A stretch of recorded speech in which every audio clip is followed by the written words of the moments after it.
Celine Evangelista mengaku begitu terpukul saat mendengar kabar Vanessa Angel meninggal dunia, sempat bertemu sebelum kecelakaan.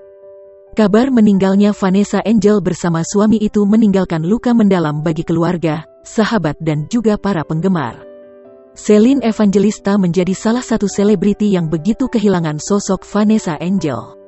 Menurut pengakuan Celine, dirinya sempat bertemu dengan ibu dari Galaskai sebelum kecelakaan maut itu terjadi.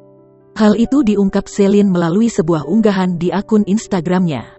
Mantan istri Stefan William itu tidak percaya kalau Vanessa Angel sudah meninggal dunia akibat kecelakaan. "Kong, di mana sih? Gue masih mau positive thinking selama belum lihat langsung. Semalam kita ngobrol-ngobrol masih ketawa-ketawa, kan mau janjian ketemuan kita," tulis Celine Evangelista dikutip Tribun Style, Kamis, tanggal 4 November tahun 2021. Unggahan Celine tersebut sontak langsung dibanjiri komentar dari warganet. Tak sedikit dari mereka turut merasakan kesedihan yang sedang dialami oleh Celine. Sementara itu, jenazah Vanessa Angel dan Bibi Ardiansyah kini dibawa ke Rumah Sakit Bayangkara Surabaya.